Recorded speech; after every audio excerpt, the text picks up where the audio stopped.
मेरे सहयोगी अभिषेक आपको ये बताने जा रहे हैं कि जब आप एक नई प्रॉपर्टी खरीदने जाते हैं या फिर आप एक रीसेल में प्रॉपर्टी खरीद रहे हैं तो कहां कहां पर जो है उन दोनों के बीच में अंतर आ जाता है। तो अभिषेक के पास चलते हैं।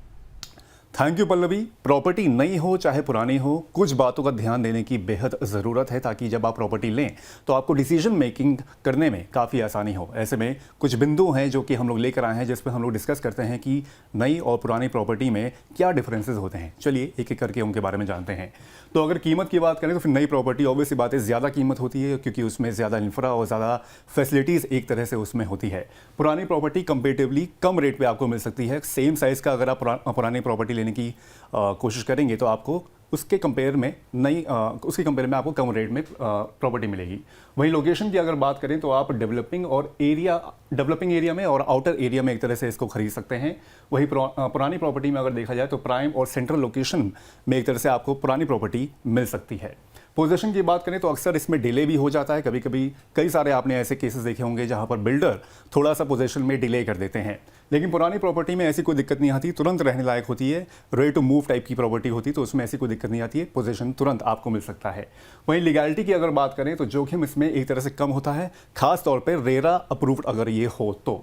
वहीं अगर पुरानी प्रॉपर्टी की बात करें तो ज़्यादा डॉक्यूमेंट्स चेक करने की यहाँ पर ज़रूरत होती है, जिसमें कि sale deed, title deed, power of attorney, ऐसे कई सारे डॉक्यूमेंट्स होते हैं जिनको चेक करने की ज़रूरत पड़ती है।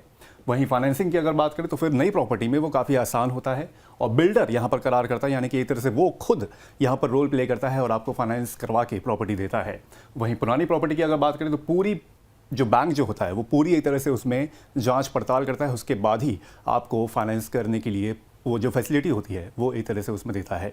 तो ये हैं कुछ बेसिक डिफरेंसेस नई प्रॉपर्टी और पुरानी प्रॉपर्टी के बीच में, जिसको आपको बिल्कुल भी ध्यान देने की ज़रूरत है, तब आप जाके अपना कोई फाइनल डिसीजन ले सकते हैं प्रॉपर्टी को लेकर। Over to you Pallavi.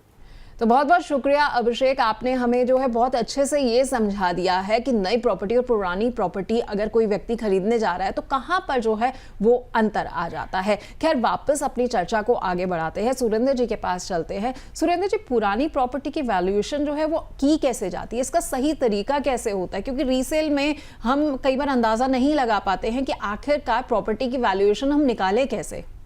So basically अगर हम वैल्यूअर्स की बात करें, इसके प्रॉपर्टी की वैल्यूएशन के लिए वैल्यूअर्स, सर्टिफाइड वैल्यूअर्स रहते हैं, आप उनकी हेल्प ले सकते हैं।